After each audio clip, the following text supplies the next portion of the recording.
Hi everyone, today I'm going to be looking at CloudAge, which at the time of this video is the newest design by prolific Euro designer Alexander Pfister and Arno Steinwender. The game takes about an hour to an hour and a half to play and accommodates 1 to 4 players. I suppose in the essence it's an engine building game, a resource management game with a very small, loose deck building element. So I want to make very clear first that obviously Alexander Pfister is known for his huge, massive Euro games with massive amounts of strategy, such as your Maracaibos, your Mombasas, your Great Western Trails. This one isn't quite at that level in terms of its depth and complexity and just rules overhead. However, it does have some of the decent or the really amazing Alexander Pfister tropes that he's known for. You've got your abstract combat, you've got your player boards where you can build up your engine and upgrade things. You've also got really interesting card play with lots of unique and interesting powers. And you've also got this new thing he's known for, which is this campaign deck, where as you're playing through the game, the story is going to change and new elements are added in and taken out, new tiles are added onto the board, etc. So you've got a lot of those things that Alexander Pfister is really known for doing well. Arno Steinwender is a designer I know less about. I think he's known for making some very light party style games and even children's games. So I can't really say about any of his other designs, but obviously interesting to see this collaboration of two very different designers. So I suppose let's talk about the actual idea of the game. So the idea is that we are in this world of, or this kind of dystopian future where water is an extremely rare resource now, and all the cities have been overtaken by this kind of rogue militia called Cloud. I'm not sure how relevant that is, but it's interesting to see a game leaning towards that Euro side of things with such a different setting. I mean, normally, Pfister games are set in very dry settings, and these kind of post-apocalyptic dystopian games are generally more kind of the American style games. But so interesting to see a new take or a new theme or setting with a game like this. So while I say the games are lighter than those big strategy games, I would say it's still quite a touch heavier than some of Pfister's other games, such as Isle of Skye. So it's probably somewhere in that middleweight category, at least in my perception. I think some people might be arguing it's a bit lighter than that, but I would argue that it's still relatively midweight in terms of its weighting.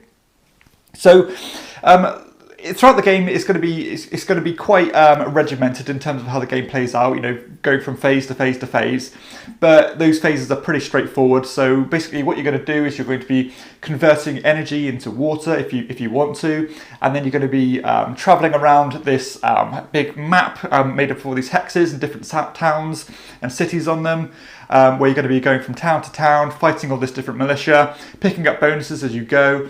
And then after that, you're going to be kind of going into the city phase where you can upgrade your ship, hire new crew members in the form of cards, and basically move on to the next phase. So let's talk about how mechanically it actually plays. So first off, everybody is on this production board where you have the option of converting energy into water. The water is one of your main resources in the game, which lets you buy new cards, which is not only going to give you extra abilities and increase your engineering doing things, but those cards are also going to grant you points as well at the end of the game. After that, you are going to everybody's going to have a unique hand of cards, which are numbered from, I believe it's 0 up to 3 or 4. And you are going to draw 2 of those cards. The lower of the 2 you are going to use to take resources in the form of energy. And energy is going to be useful for something I'll explain in a minute. And also, or if you don't want to take energy, you can take these project cards, which are the ones you're going to buy with the water. And after that, you are going to use the hire card to travel around the board, basically moving from hex to hex. Some hexes take a couple of movement, and as you do drive-bys, you can pick up bonuses such as additional points or additional metal, which is another resource.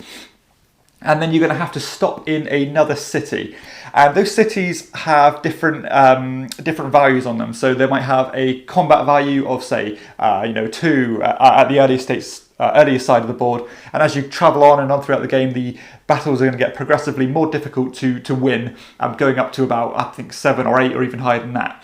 So yeah, the game has this progression where obviously as you're increasing the power of your ship, you are going to have to fight stronger bad guys in order to compensate for that. And after you've done that, the battle is you are comparing your combat that your ship already has, which you start with nothing.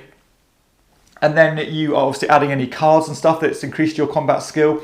But you can also choose to spend energy in order to top deck your cards that you start with in order to add that value to your combat value. But obviously, as you're doing that, you're spending more and more energy, which is useful for converting into water. So you can't just do that willy-nilly and just keep on burning all your energy, because it's quite a finite resource, and you don't want to be wasting it. And obviously, if you win the fight, you're going to get a reward. But if you don't win the fight, then you're not going to suffer anything. So that's what I mean when I say the combat is very abstracted. It's really just trying to match a certain number. And after you've done that, you're going to place one of your round marker tokens onto the board, showing that you can't go back to that city, or you can go back to it, but you can't go and fight again in that city. And as the game develops, you're going to be dropping more and more of these cubes off, which can trigger certain story elements. So after a certain amount of rounds, you're going to check what the current state of play is in terms of the scenario. After that, you are going to go into the city phase, and this is where you are going to do one of 3 things. The first of which is buying upgrades. Upgrades, you're going to be cashing in metal to upgrade your ship, basically.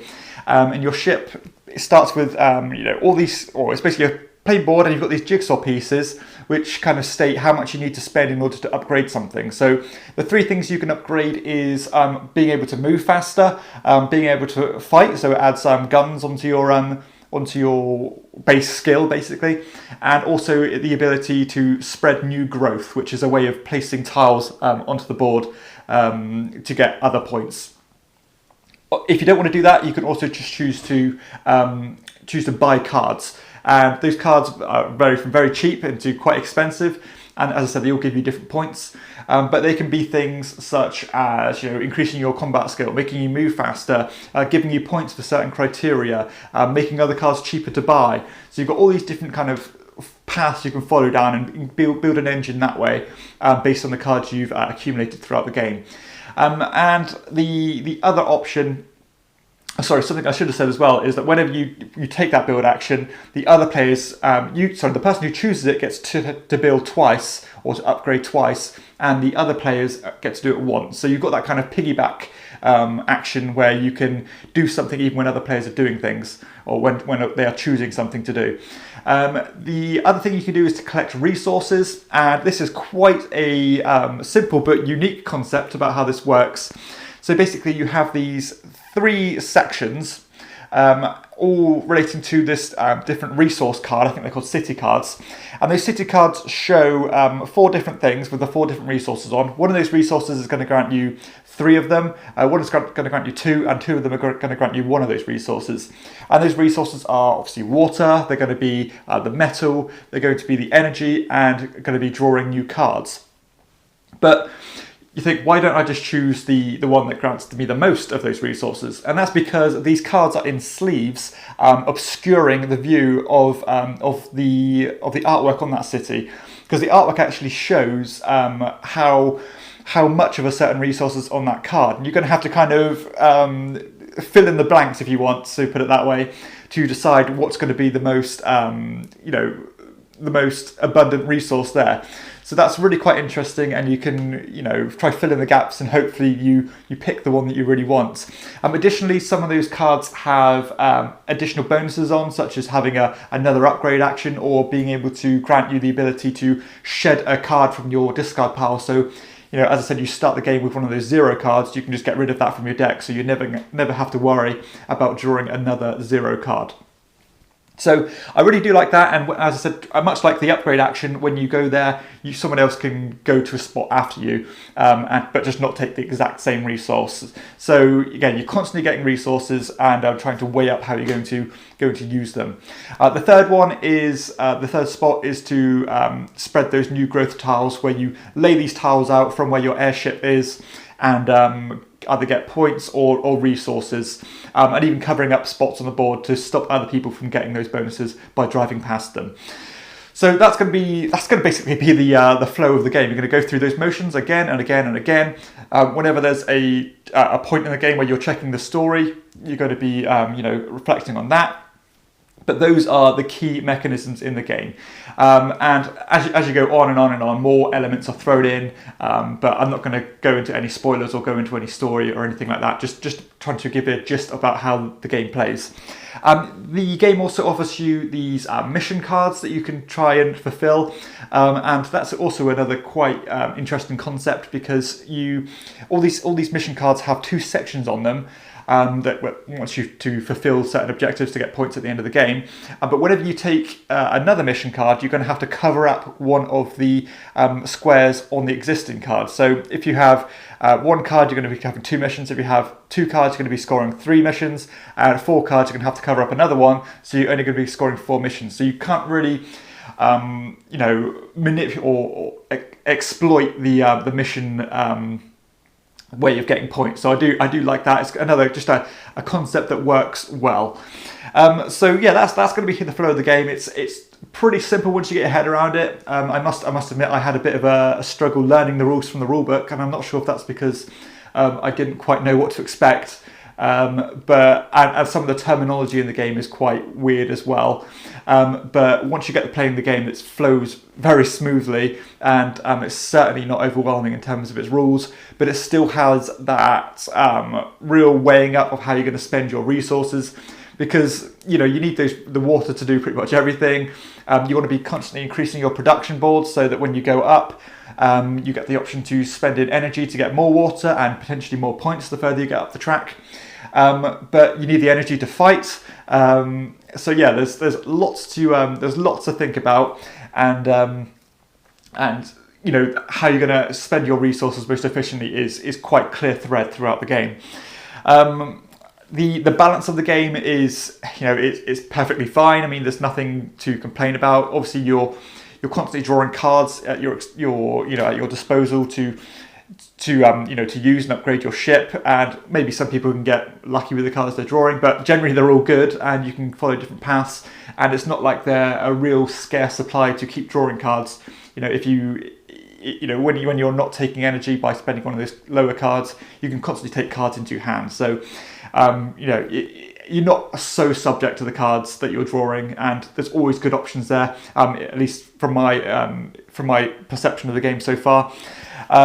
Mechanically, yeah, it's quite regimented in how it works, but breaking them down independently, all those sections are very easy to explain bit by bit. So yeah, mechanically pretty simple. Gaining the resources is simple in its concept, but it has that new way of obscuring the perfect information, which is interesting, but still, mechanically simple. Traveling is very simple. Fighting is very simple. So, all these things thrown together create quite an interesting game, but independently, all those different aspects are extremely straightforward. Time investment, the game takes, depending on the player count, 60 to 90 minutes. I think the box says 60 to 100 minutes. But I think that the turns flow by pretty quickly. You can, when you're upgrading your ship, for example, everybody can do it together. It doesn't really matter. You don't have to wait for other people's turns. There's not too much scope for analysis paralysis. Yeah, so there's not too much time bogging down and making it drag on. It's pretty snappy.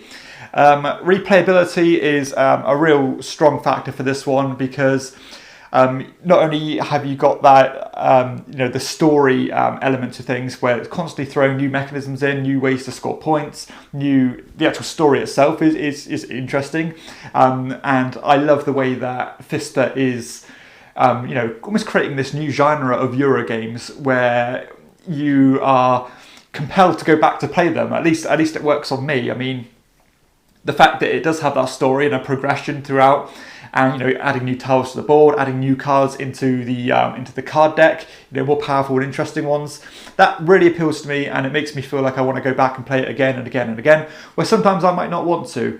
And while I love Pfister's extremely heavy games, this one's a lighter one, much easier to get to the table, meaning that you are more likely to go and actually complete that story and see what the game has to offer. So I really do like that, and I think the weighting of the game, paired with that story element, works really well. Interaction is not massive. I mean, obviously you are competing in terms of points, but other than that, there's not a tremendous amount of interaction other than piggyback off other people's actions, taking the resources and stuff like that. But yeah, I can't really think of too much interaction in the game. However, it's fine. You're kind of just focusing on what you're doing and just pedaling along. Aesthetically, I actually do like the way the game looks. I mean, typically I'm not really that invested in this, post-apocalyptic dystopian theme. It doesn't really do much for me. But the fact that it's not it's not essentially like a real high conflict game. It's not got all the the clans warring over each other, which you normally find with this kind of genre. It's basically just going around finding water and metal and upgrading your ship and things like that. So it works well for me, and it's certainly a new theme to dive into, and something a bit different from Pfister, and it works for me. Aesthetically, the game looks quite nice. I mean, you've got some nice wooden components. I love the airships, look great. The artwork on the cards is decent. The player board is actually really good and functional, because, as I said, all the upgrade pieces are puzzle pieces, so they sit nicely, and if you upgrade them, you flip them over, which shows the points you're going to get at the end of the game. And the cards are also color-coded, so you know when they're going to trigger. So yeah, really nice. I like the way the game looks. It's not overdone, but it's not underdone either. I think it's just right, and it just works. The setup and teardown time as well is relatively good. Normally Pfister games are quite fiddly in how you actually prepare for the game, but this one I think you can get to the table a lot quicker than those other ones, so no real complaints considering the weight of the game and all the different things going on. The progression throughout the game is very good, in fact, because you are obviously adding more guns to your ship. You're constantly throwing new cards down to increase what you can do. So by the end of the game, you do feel significantly more powerful than at the beginning of the game. You're flying around the board. You're beating more difficult enemies, a lot easier than you were. You can really pile up these cards to ramp up the benefits you're getting and make cards cheaper, and so lots of different strategies and things you can go down, and the progression is really good. Scalability as well works well at all the player counts. I mean, it's even got a solo mode that's extremely simple and stripped back. I think it's more of a kind of a beat a score way of playing. But if you are alone in these COVID times, then it's a nice campaign to go through without having too much housekeeping to do on the solo bot.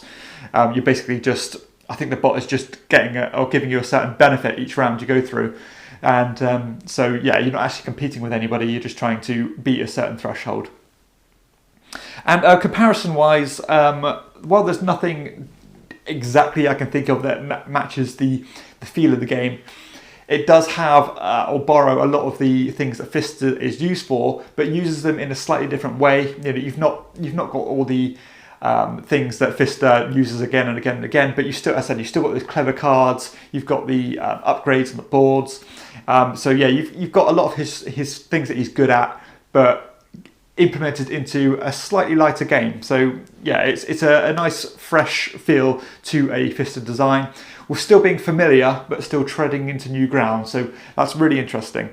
Overall, this was a real interesting game for me. I'm certainly going to be playing it again and again, and trying to invest in the story and try and see what else the game offers me. But I've really enjoyed it. I think it strikes a nice balance of being accessible but still having the Pfister elements, still having some Euro greatness, some good resource management, some really interesting card play. You can go different routes in terms of really increasing your production and getting points that way. You can really focus on getting loads of cards down. You can focus on getting all the upgrades, fighting in loads of cities, all the harder cities, to get points that way. So yeah, loads and loads of things you can try while still being pretty digestible. And I would certainly recommend it giving a try. You know, don't be put off by the fact that it's being, you know, everyone's communicating that this game is, oh, it's so light, it's not what you want from a Pfister game. It does have a lot of those Pfister elements that people love.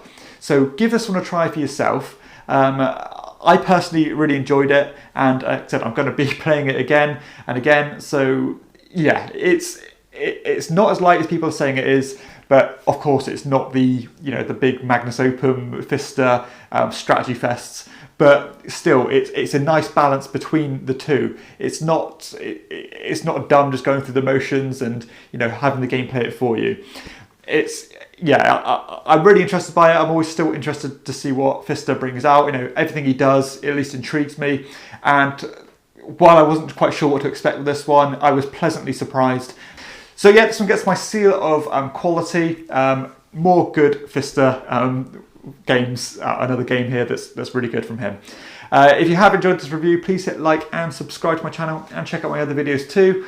You can also support me by following me on Instagram and backing me on Patreon if you'd be so kind to do so. I'll leave the links below for those. For everyone else, I'll see you next time on Chairman of the Board. Bye.